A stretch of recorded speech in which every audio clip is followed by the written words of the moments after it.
Hello అండి, welcome to our channel Akhil home style cooking.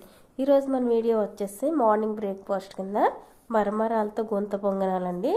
చాలా ఈజీగా చేసుకోవచ్చు, అలాగే చాలా టేస్టీగా కూడా ఉంటాయి. అప్పటికప్పుడు చేసుకోగలిగే రెసిపీ అండి. మీరు కూడా ఒకసారి అయితే ట్రై చేసి అయితే చూడండి. ముందుగా ప్రాసెస్లోకి అయితే వెళ్ళిపోతాం. ఫస్ట్ వచ్చేసి బౌల్ అయితే తీసుకుని మరమరాలు అయితే వేస్తున్నాను. 3 కప్పుల వరకు మరమరాలు అయితే తీసుకున్నాను. ఇలా బౌల్లోకి మరమరాలు వేసేసిన తర్వాత వాటర్ అయితే పోసేసి ఒక 5 నిమిషాల పాటు నానబెట్టుకోవాలి. వాటర్ పోసిన తర్వాత మరమరాలని వాటర్లోకి ఇలా ప్రెస్ చేయండి. లోపలికి అయితే వెళ్తే 5 నిమిషాల్లోనే నానిపోతాయి కూడా. వాటర్ని పీల్చుకుని మరమరాలు చాలా ఫాస్ట్గా అయితే నానిపోతాయండి. చూడండి, 5 నిమిషాల్లో అయితే ఇలా నానిపోయాయి. ఇప్పుడు ఈ మరమరాలని గ్రైండ్ చేసుకోవాలి. ఓ మిక్సీ జార్ అయితే తీసుకుని మరమరాల్లో ఉన్న వాటర్ అంతా పిండేసి జార్లోకి అయితే వేసేసుకోవాలి.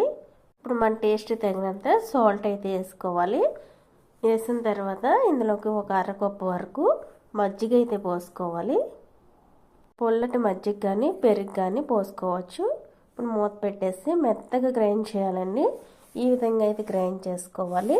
ఇలా గ్రైండ్ చేసిన తర్వాత ఒక బౌల్లోకి అయితే వేసేస్తున్నాను. ఈ మరమరాల పిండి వేసిన తర్వాత మనం ఏ కప్పుతో మరమరాలు తీసుకున్నామో అదే కప్పుతో కప్పు పావు వరకు బొంబాయి రవ్వ అయితే వేసుకోవాలి. ఉప్మా రవ్వ అండి.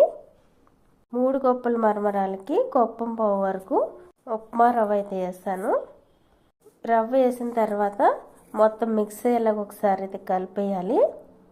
చూడండి, ఇలా కలిపేసిన తర్వాత ఇందులోకి కొద్దిగా వాటర్ అయితే పోస్తున్నాను. గట్టిగా ఉంది కాబట్టి వాటర్ పోసిన తర్వాత మరొకసారి అయితే కలిపేసి ఇప్పుడు రవ్వ వేసాం కాబట్టి ఒక పావు గంట సేపు నానబెట్టుకోవాలి.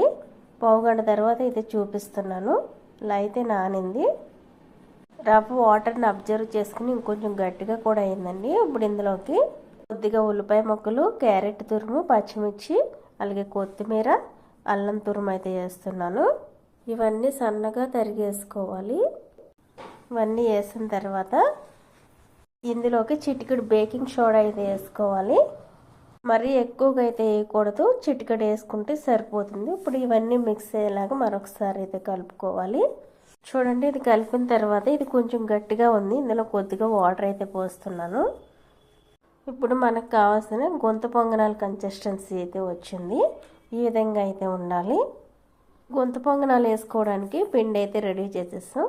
ఇప్పుడు స్టవ్ ఆన్ చేసి గుంత పొంగనాలు ప్యాన్ పెట్టేసి దానిలోకి ఆయిల్ అయితే పోసుకోవాలి. ఆయిల్ పోసిన తర్వాత ఆయిల్ కొద్దిగా హీట్ అవనిచ్చి గుంతల్లోకి పిండిని అయితే వేసుకోవాలి. ఇలా పిండిని వేసేసిన తర్వాత ఫ్లేమ్ మీడియంలో అయితే పెట్టుకుని 2 నిమిషాల పాటు ఫ్రై అవనివ్వండి.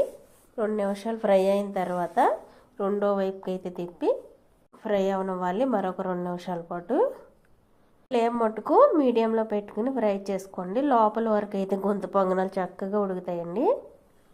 పైన క్రిస్పీగా వస్తే లోపల మట్టుకు చాలా బాగా అయితే ఉడుకుతాయి. 2 వైపులా అయితే ఫ్రై అయిన తర్వాత ఇప్పుడు తీసేస్తున్నాను. చూడండి ఎంత బాగా వచ్చాయో. ఈ గుంత పొంగనాల్లోకి మీ చట్నీ చేసుకోకపోయినా ఉత్తివైనా తినవచ్చు, అంత టేస్టీగా అయితే ఉంటాయి. తీసేసిన తర్వాత నెక్స్ట్ మరలా ఆయిల్ అయితే పోసుకుని పిండి అంతటిని ఇలా గుంత పొంగనాల కింద అయితే చేసేసుకోవడమే. ఇలా చాలా ఈజీగా పప్పులతో పని లేకుండా అప్పటికప్పుడు మరమరాలతో గుంత పొంగనాలు అయితే చేసేవచ్చు. ఈ వీడియో మీకు నచ్చినట్లయితే లైక్ చేయండి. అలాగే సబ్స్క్రైబ్ చేసుకున్న వాళ్ళు సబ్స్క్రైబ్ చేసుకోండి.